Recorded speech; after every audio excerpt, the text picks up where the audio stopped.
Yo, it's Tubba, and we are here today for the NPL Majors Week 8 Power Rankings. We're coming towards the end of the season now. Playoff race has certainly begun very deep in here, and I'm here with my co-host Phalop this week.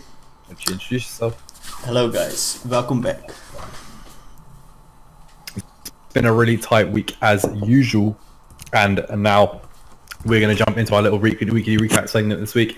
So the first game of the week was the Tampa Bay Frogadiers versus the Phoenix Sunken, two teams that are extremely high up on our power rankings respectively from last week, so it's going to be a really good matchup between the two of them. There's a brilliant turn one play where Cheese decides to sack his Swallow to a Rotom, to the Rotom. Which was interesting because he had a Heatran, which Verd thought would be the initial just switching, but it turns out he just wanted to sack a really massive threat to Verd's team, 10-1. Verd played the game out excellently towards the end, and it's a really, really accomplished performance, which we'll definitely praise him for later on. Yeah, so then hopping over to the second battle, which is the San Francisco Reggie Giants versus the FC Pop Leo. So basically, in the beginning, you might think, oh, it's more so in the favor of David. He was playing pretty well. Nasty Plot Mew was potentially to put in a lot of work. Got paralyzed, was a little bit unfortunate, but still was able to snag a kill with Vacuum with Sharpedo. Pretty nice prep and all. But then we are transitioning towards that end game, and then as you see on his roster, when his AV the Sage died, he did not have much for my Gardevoir left, and it also ended up being Trick Room, so that basically snagged off all the kills at the end, putting in a 2-0 favor win for Merc actually. And then next up, we have Rob Jr. versus Razor this week. Razor bought a super mega hyper offensive team, just like his playstyle, and it really didn't work out for him. Rob just pivoted around him, using Sizzle as a revenge killer, eventually just getting, I think it was 4 kills with four kills with regular Sizzle this week, really showing that he knows how to use Spirit Tomb. He uses bulky pivots like Ordino and Spirit Tomb to just switch around Razor's team and eventually just pick each member off of Sizzle. So great performance from Rob. For sure. Next one up is the Bayern Munich versus the Montreal Absols, and actually the Montreal Absols I think pick up their first win this season in a trio fashion, and basically this game came down to some early game toxic misses by Shadi on the Slowbro. So in the end game, Slowbro catched the Nido Queen with a Scald on the switch in, and then it was basically Mega Kang versus the few remaining mons. It might actually have won normally because that wish to heal itself and also toxic, but the problem was Slowbro was actually a rest variant, so Slowbro would be effectively able to stall out the Mega Kangaskhan, and because of those early toxic misses this was not revealed, and Shadi had some taunt users like the Queen, but because they now all died, Mega Kang just basically lost the battle in the end. Next up, we've got the Baltimore Bravies versus the Phoenix Sunflorers. This week, Riz picking up a nice 2-0 victory, a very, very efficient win on his part. He got a nice little freeze on the Snorlax mid-game, which helped him to set Hazards up and chip down Moxie's team a lot, because Hazards versus Moxie's team are very, very good. Riz then managed to just pick off the rest of Moxie's team and get a really efficient 2-0 win with Mega Aerodactyl finishing the game off for him. Next up, we have the Houston Toxic Paxtons versus the Los Angeles Reshiram's. So that was a way to pronounce it. So basically, Maddie started with a bit of his new team, like the Zardex and such. But actually, it was looking pretty fine for him. But when we are also to watch that end game, actually, Trev reveals agility Bishop, and we'll be going more over to how exactly he set it up. But basically he got an agility off with Bishop, then even the Whimsicott got I think a special attack drop on the Moonblast it went for, which actually raised the attack of Bishop by 2 stats due to Defiant, and that basically spread through the remainder of the mons. Defiant boost might, if I believe from Trev Scalks, and I believe Maddie's side is not up just yet, so we have to believe Trev on this one. Did not matter as much. Basically when he got agility up, he basically had the game in lockup. Next up, we got the big boys playing off here. We got the champion Sydney Sharpedo's Gypsy playing up against the Commissioner Jolt and the Toronto Star Raptors. Jesus, our pronunciation is not going well this week, but Gypsy kind of just overwhelmed Jolt's entire team. Jolt took a risk, brought an offensive team, something he does occasionally across the season, and it's worked out versus Abe this season. Did not work out versus Gypsy this week. Gypsy's offense just out offense Jolt. I think that's due to the way he played his offense, but we'll break that down a bit later when we talk about power rankings. But Gypsy with a really, really solid 4-0 win last week, coming off that loss from last week. Yeah, so then we have the Tampa Bay Lux Race versus Newcastle Umbrians, a really down to the wire game, which had really huge playoff implications, ending up being a 1-0 victory for the Lux Race. And basically, as you see, Salamence was putting in a lot of work. It was actually a Scarf Salamence, so it had to look out with locking itself into certain moves due to the Mimikyu being around, but because he had the Mega Scissor in the back, which was always able to deal with Mimikyu, Ape was not scared of locking himself into outreach and just grabbing a kill, and then it was looking that Salamence might be able to win, but then there was a Scarf Manectric in the back, and the Lux Race did not risk much, so they fold switched out, picked off a sack, and then came back in and then just killed off the Salamence to secure the 1-0 victory. And so we will jump into our official power rankings now.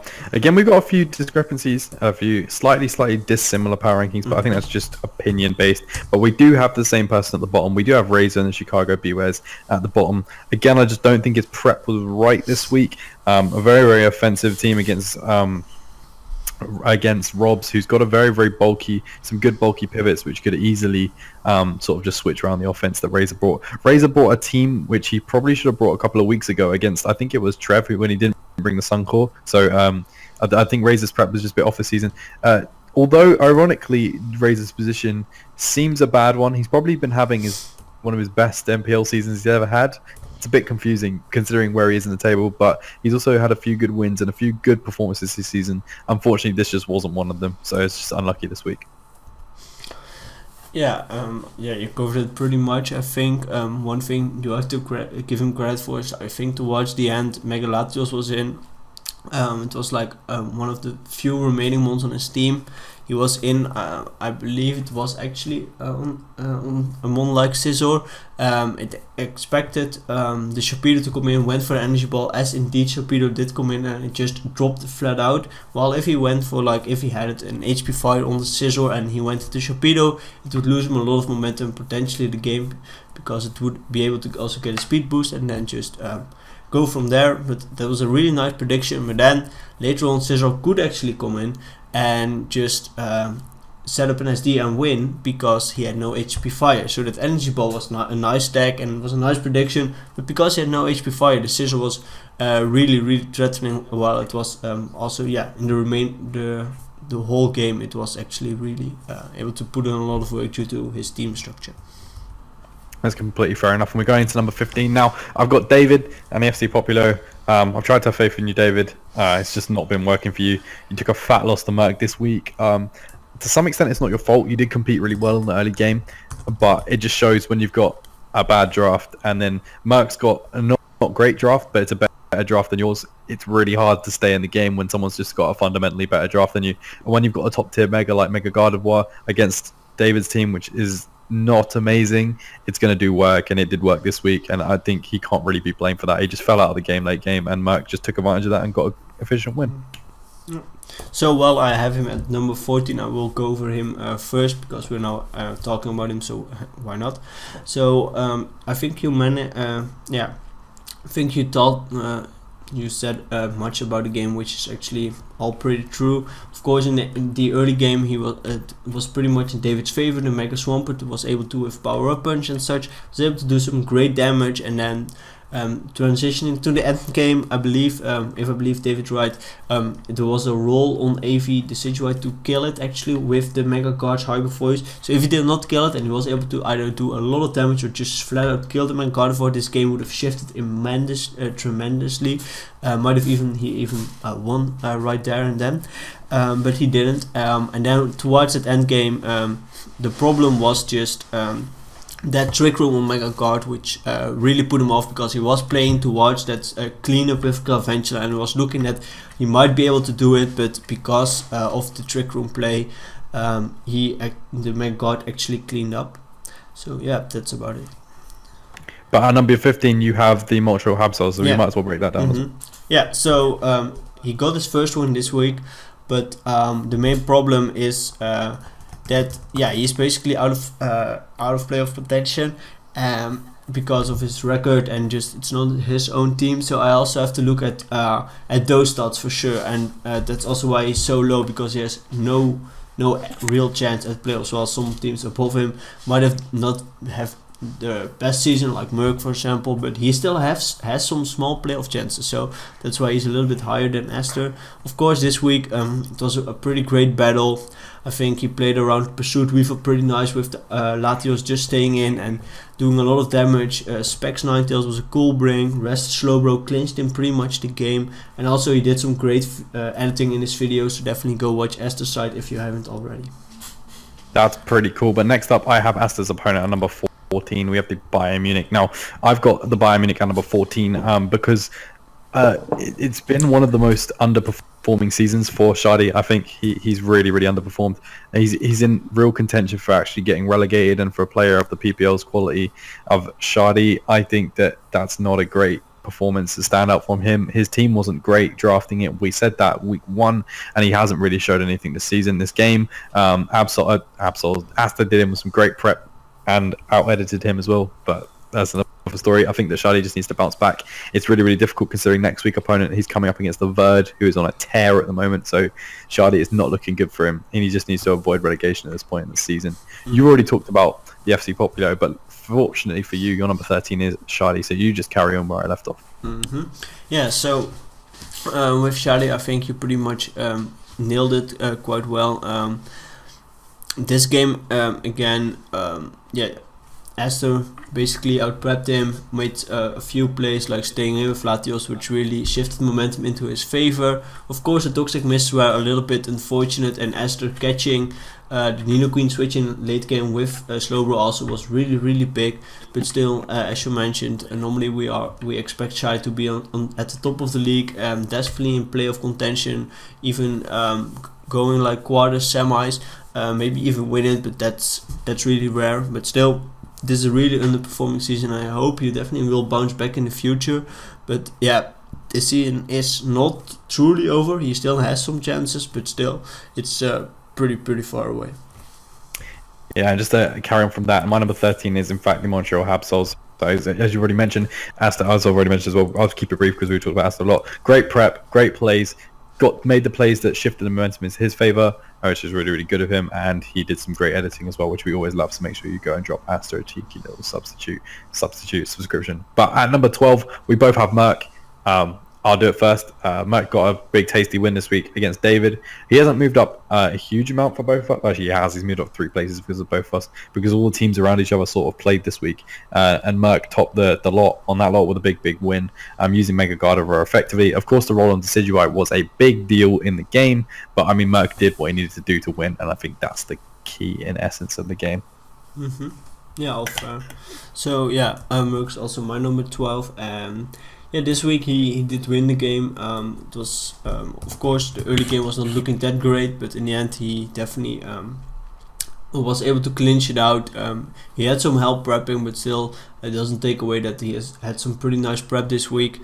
If you want to watch it, he has a team building section in the beginning of his video. Also, the end game was a little bit weird because David was like looking to clean up with Conventional with the Thunder.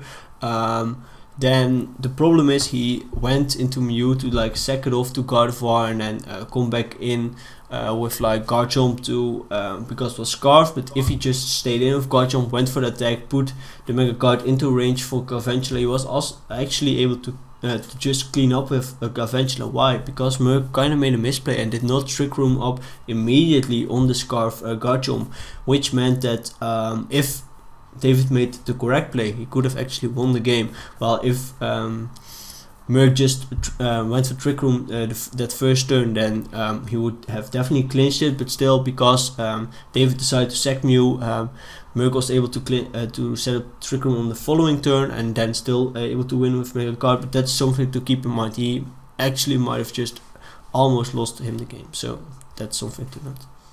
Next up at number 11, we both have, again, the Los Angeles Reshiram and Matty Brolic. Again, another player who has not performed to his high standards this season. Matty did draft a meme team and tried to have fun this season, but you can tell from the transactions that he made, he's definitely going in for the end game of the season. And this loss against Trev was not a good sign for him, getting beaten down by a big scoreline again. Once again, Matty hasn't uploaded, so we can't see his perspective on the situation of the game, but of course when the +2/+2 double dance bishop did get set up, it was basically almost the end for Matty's team. The macho brace, I believe it was Bronzong, was a cool little bring that he could have worked with under a trick room. He just didn't find the momentum to set up. I think Trev just took the game from him. Again, another player who's in slight danger of relegation considering their last couple of weeks, but it's Matty Brolick and you just know he's going to pull through. Yeah, that's most of the reason I also have him at the same place. He still has some chances. If he wins out, he might just make playoffs. And knowing Maddie, knowing that he has a little bit of a better team this time around, due to the first few weeks, due to the transactions he made, he might just be able to do it.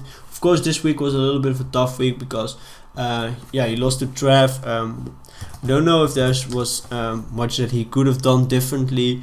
I think the only play that I thought was a little bit weird was when he just flablitzed the Drogulch with the Charizard and was just not able to kill it off, and then Drogulch got off big damage. I think other than that, he played pretty straightforward, and Rock Polish Bishop was just a little bit too threatening for the team that he brought. Fair enough. Next up, I have the Tampa Bay Luxrays, the Monotui, getting a win for the first time in a while in the NPL and picking up a nice little win against Abe. I haven't lifted him up too much because I didn't think the win was amazingly good. It was just a comfortable win, really. Abe, his Curum set was allowed him to stall out the Tapu Koko that Abe had been using amazingly this season until he hit tilt. I'll talk about that a little bit later because I think that's something Abe could have done differently. But that the Curum set was a big benefactor in managing to stall out that threat that was Tapu Koko, ultimately landing a 1-0 victory for the Tampa Bay Luxury. It's a very, very impressive game. Well, sort of very efficient game on their part. But you have their co-star, their opponent this week at number 10. You can talk about Abe and the Newcastle Umbrium. Yeah, so you were already mentioning a little bit of the tilt indeed. So the problem with Abe is that he has been having an up and down season again, and his differential is just not great, and that's why he's sitting at 4-4. But because of that -8 differential, playoffs might actually be pretty hard. He comes off again of a losing game, which is always pretty hard to bounce back from.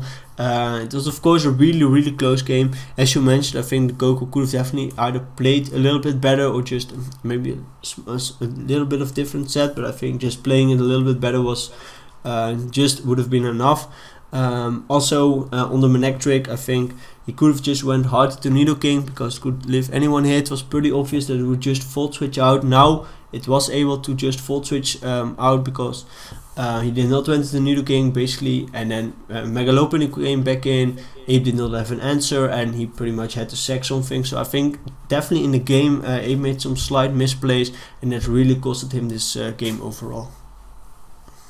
Fair enough. Now, next up, I have the Baltimore Briberies, the team that lost to Riz this week. There was an unfortunate freeze on the Snorlax during the game, which allowed Riz to get a lot of momentum because freeze is one of those hexes that you really can't do anything about, and your opponent just gains momentum from it because it's literally on RNG whether you split out or not, depending on if you haven't got fire coverage. And I think that didn't help Moxie at all. It allowed Riz to get hazards up. Moxie has not got the most reliable hazard removal on his team, and I think the spotted Rort didn't have hazard removal on it either. So Riz was able to get the hazards up with Greninja and basically fade out the rest of his team with his breakers in Excadrill and I think Aerodactyl as well. So Baltimore did play efficiently. They did play okay. They just got out-prepped and outplayed by Riz. They're still in quite good contention to reach playoffs or even have a good shot of making playoffs. So that could be quite an interesting run from Blake there as well. So he's played well. He sort of had an up-down season. He's playing slightly well coming into the end of the season anyway. Yeah. So I have him a little bit higher up. Actually, I have Jolt, the Toronto Starters, at number 9. Like we all know, we all love Jolt.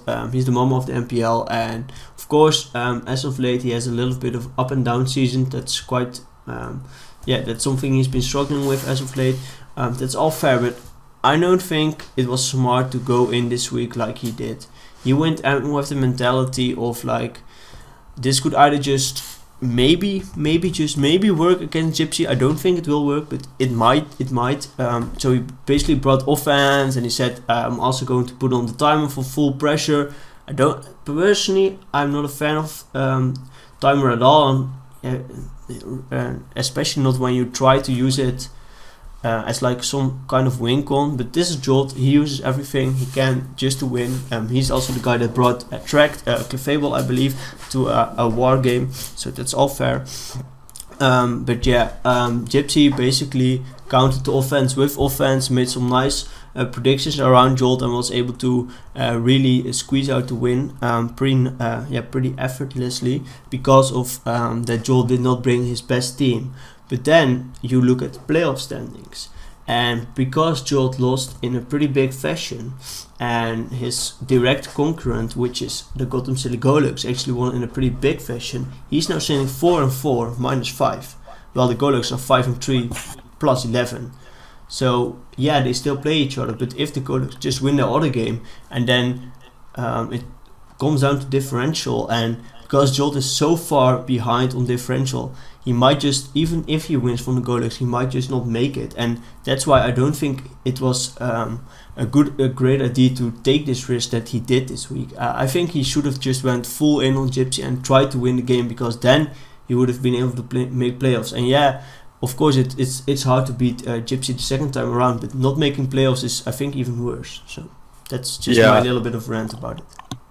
I got Joel at number 8, so it's just a place above. And I completely agree with you. Last week I said I didn't think Joel was going to make playoffs, and it was a risky thing to say. But after this game, it's looking ever the more likely. It's unfortunate because I watched the game and I was like, Joel, if you're gonna bring this team, you've got to be making, like, you saw the way that Cheese played Gypsy, right? He made plays that didn't necessarily make sense, but really benefited him.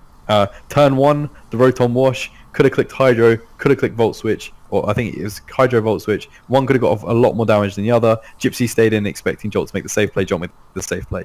You make the dangerous play there, you're playing an offensive team, you get more momentum. I think that Jolt played a more passive game, even though he tried to play offense than he should have, and that's why Gypsy's setup sweepers just sort of, well, his main setup sweeper, any of the above setup sweepers that Jolt listed, I think he said Rock Polish Diancie, Autotomize, Heavy Slam, Celestina. There was another setup sweeper Gypsy could have brought, Lando, Double Dance Lando, all just ran through Jolt's team. So I think if Jolt knew that those 3 mons would just run through his team, surely if a setup sweeper is likely to run through your team, Gypsy's going to bring one of the above.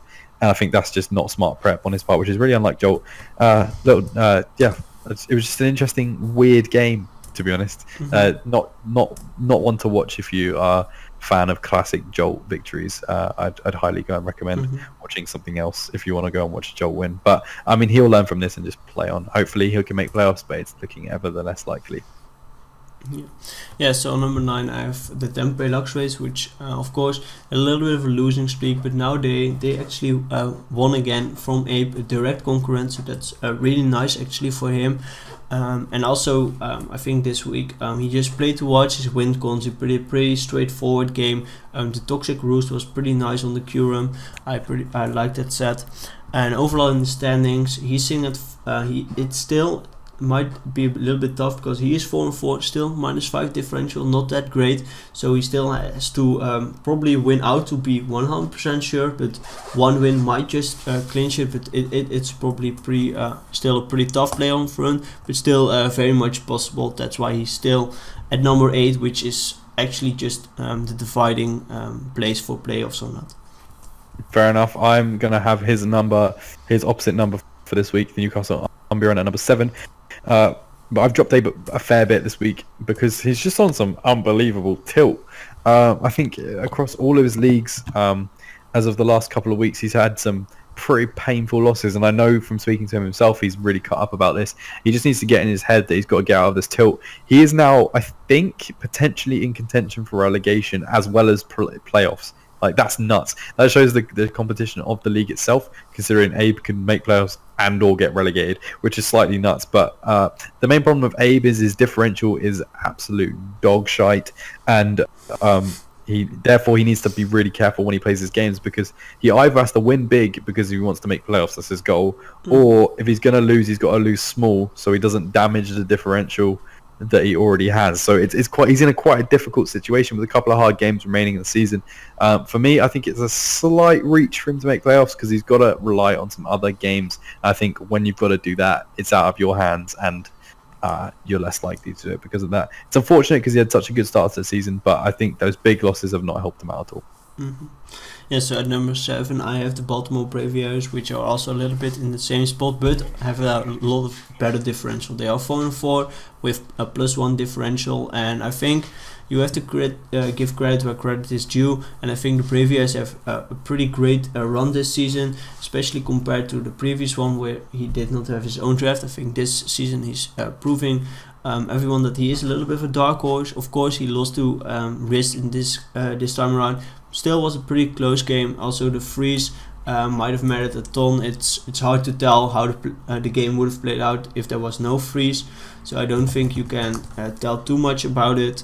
The only thing is that Riz brought quite some offense, and that was a little bit too hard to handle for Moxie. But maybe they face off in playoffs again. Who knows? And we will just have to see.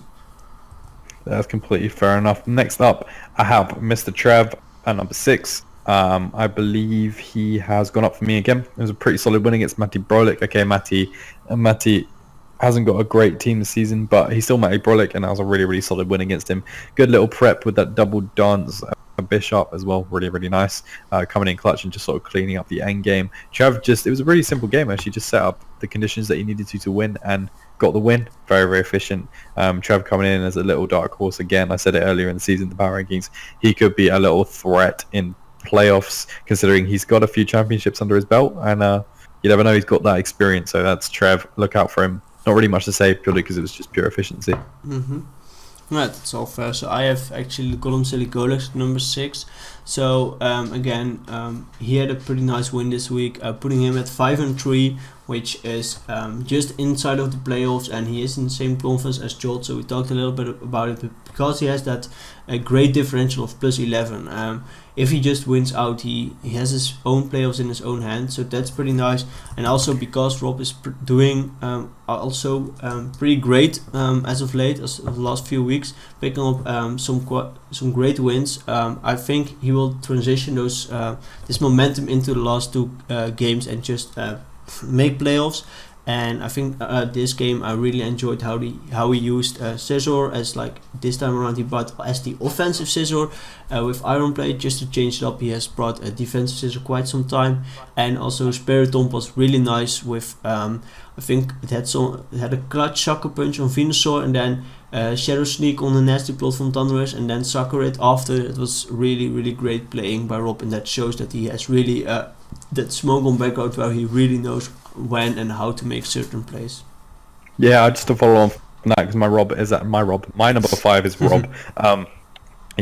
His smoke on background is really, really helping him this season. I dubbed Top Tier Boy with a bit of the smoke on background, but in fact Rob has been using the smoke on background better. He just knows the game inside out. He's using really random mons effectively, like Ordino, really, really well.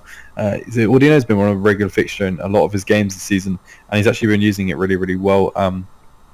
Something that I wanted to see Jolt do in the PPL last season didn't quite happen, but Rob is showing people how to do it. So Ordino might just be a little new thing that people start drafting in draft format. But Rob's on an unreal length of consistency, unreal form at the moment, and hopefully he just continues it into his last couple of games.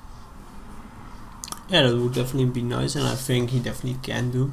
So then at number 5 I have the Phoenix and Floras, which are actually sitting at a 5-3 record, which is pretty great because they are in the other conference. So he's at the top of his conference, has a positive differential, all going pretty well. Had a nice win over the Braviers, a direct conference rivals, so that's also pretty nice. And I think Riz is really accustomed to this more offensive team. He made some a nice prediction, I think, with the Curum, expecting Registeel to come in, went for Focus Blast on the switch, catch the Registeel, and other than that, he played a pretty straightforward game. He knew what he had to keep to just revenge some mons and just break down Moxie's team slowly but surely. Pretty solid win actually from this. That's completely fair enough. And my Riz again. I did it again. My number 4 is Riz again as well. Just a really solid, efficient win, much like Trev's game. Just set up everything he needs to win. Beat down Moxie's team in the end game. Uses Mega Aerodactyl really well as well. And really funny because Riz's team, we all slightly like 50-50 in the post-draft power rankings, but he's used it really effectively this season. I think people are really glad to see the sort of upsurgence of Riz over the last 3 NPL seasons until he's basically culminated to top of his division and looking like a sure in for playoffs. I don't think he's confirmed yet, but I think he'll more than likely be confirmed next week if he has a good result. Yeah, I think that's pretty fair, and I do indeed believe that it's not totally locked up, but he's in a pretty great position. So at number 4, I actually have the Houston Toxapex. So this team is also 5-3 in that same conference Riz is in. A little bit of a less differential, but still +3 is pretty nice. And Trev came off a pretty nice win against Maddie this week, and I think Maddie with his new revised team, it was pretty nice of Trev to put out a nice victory. Had some nice prep. Drogas put in a lot of work. Of course, the end game was a little bit weird, and definitely watch Trev's side. He explains it quite well. Basically, he had the potential of going into Bishop on the Whimsicott, set up the rock polish, and basically win from there. But he first went into Mega Gallade because he was kind of in the back of his mind that the Whimsicott might have HP fighting, and then he would just lose. But then the Mega Gallade got critted, so he had to go Bishop anyway. There was no HP fighting. He set up that rock polish, got even the Defiant boost, and basically won the match from there. I think if he just went into Bishop straight away, even without a special attack drop, believing from Trev's calc, he would just won. So a pretty nice win. He played to watch that Bishop, and that's I think it. He's in a pretty solid position, pretty nice momentum. I definitely think he will make playoffs. Yeah, that's completely fair enough. But now the first time since week 5, I believe, the Phoenix Suncone have dropped a place on our power rankings from number 7. Now, the Phoenix Suncone versus Verd was definitely the game of the week, in my opinion. It was 2 titans playing up against each other, and Verd came out on top after the compliments I gave him last week. I don't understand from Cheese's part. I sort of do this joint because that's the only one where you can really talk about it. From Cheese's part, I don't understand why his Leaf Storm answer is a Swallow. I mean, 9 times out of 10. Well, not really 9 times out of 10. Probably 6 times out of 10, I would go Heatran there. If you bring a Heatran on a Rotom Mo, and you think he's going to click Leaf Storm. It was a regular Rotom. Oh, it was a regular Rotom, sorry, my bad. It's on the Volt Switch, wasn't it? Not Leaf Storm. My bad. Yeah, on the he came in on the Volt Switch. Yeah, so on the Volt Switch, I would be going Heatran, especially because of Spadef. I don't think that, or even on a Will-O-Wisp, I still think I would go Heatran rather than trying to get your Swallow in. I think it was a really odd play that sort of set the tone for the game. The Suncones did come back into the game late game, but I think Verd just slightly styled him out in the late game, just making the right predictions, winning the 50-50s and taking the game by absolute storm. Yeah, you covered it pretty well. Losing Swallow early game was pretty hard, and also if you watch G's side, this really stuck to him, I think, throughout the whole game, and it affected his mindset quite a bit. But still, you have to give props to him because he used a Scarf Manaphy really well. I've never seen someone using Scarf Manaphy that well, actually. And also, he was in a pretty big losing position. I think halfway through the game, I think he might have been down 6-3, something like that. But he was actually able to bring it back down to only a 2-0 victory by Verd, where he had to hit a Stone Edge in the end, which he did, and he won. But yeah, he was able to bring it down. Of course, there was a little bit of hacks by burning the Zygarde that definitely played into it. But still, overall, it was pretty nice to see him making some small comeback in that game. That's fair enough. Then we talked a little bit about Verd. You just mentioned the Zygarde burn. Without the Zygarde burn, Cheese was done. But again, Verd showed his class and just played around it effectively, did everything in a logical manner and took the win. I think that's all I can say about Verd. People shouted at me for saying that he was going to win the championship because that's apparently going to curse him or jinx him. So I'm going to say it again. Verd, I hope Verd wins the championship. I think he's got a really good chance. But he's got to beat his main Aussie rival, which is still sitting on number 1 this week with an impressive victory over Jolt. As we've said, Gypsy just brought a really, really effective team. I said last week he's perhaps tired of winning 4-0 every week. He's like, no, I'm going to win 4-0 again this week. Really, really clever prep in the Celesteela, just knowing the fact that it would just tear Jolt's team apart, especially if you brought offense. I think Jolt did play into his hands a little bit, but Gypsy just made the right plays when he needed to and got a really efficient win off. So that's not really anything else you can say. Yeah, so first a little bit more about Ferd. I think what I like about Ferd every week is just his prep. His prep is really on point, and it's really some prep you don't see that often, like dual screens knee Lego, Mega Beetle with enough defense to take a quick attack from a Swallow at 50%, again a subcoil Zygote set, so things like that I really like about Ferd.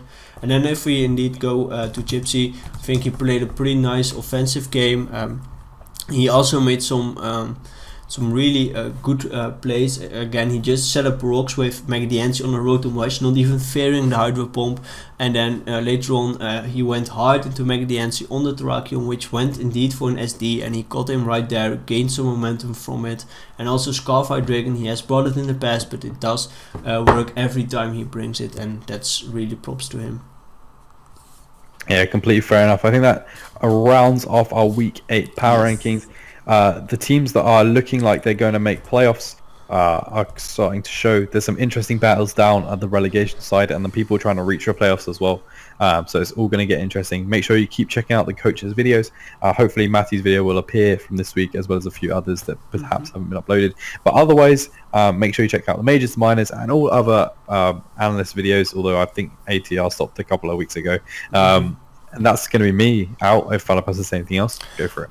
Yeah, so definitely a few things. So first, look out, especially for the. I'll always watch every match, but if you don't have that time, definitely watch the matches that have the most implications, like the Golux versus the Phoenix Suns. Next week is a pretty big game for the Golux. Also, Baltimore versus Newcastle is also a pretty big game, as they are both in a pretty nice run for playoffs.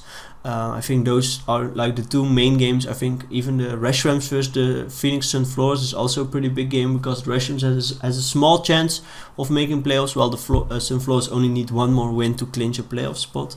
And you mentioned already around Tryon, it will, if everything is right, it will come back this week, so definitely get hyped for that one. And they will then be up for the last few weeks back again. And that's it for me, guys. And definitely watch all the matches and be hyped for playoffs, because only 2 weeks left and then we'll be going to playoffs. Peace.